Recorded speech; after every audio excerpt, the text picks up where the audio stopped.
Para sa latest update sa lakat sang panahon, makaupod naton si Pag-asa Iloilo weather forecaster, Rafi Tapales. Ngayong hapon sa tanan, ari ang latest update sa panahon karong adlaw, Disyembre 4, 2020 sa atong synopsis.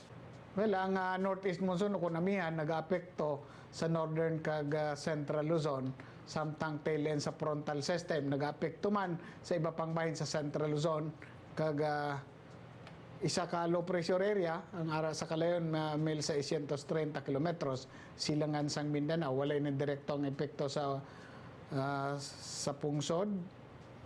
Bangod sining sistema, Western Visayas maka-experience sang may pagdagom-dagom. Tubtob sa madagumon man ang kalangitan, may mga isolated na pagulan.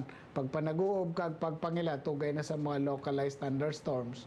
Mahina, tubtob kasarang ang hangin, halin na nabagat na nasidlangan ang magapabilin sa Western Visayas. Kadagatan sa siling mga lugar, pakanay tubtob kasarangan mga pagbalod. Temperatura naton subong na adlaw maghalin sa 24 tubtob 31 degrees centigrado. Ang adlaw mabutlak buwas alas 5:55 kag magatunod sa hapon alas 5:26. Amo ito ang pinakauling update sa panahon karong adlaw alin diri sa Pag-asa Iloilo. Rapi Tapales, maayong hapon.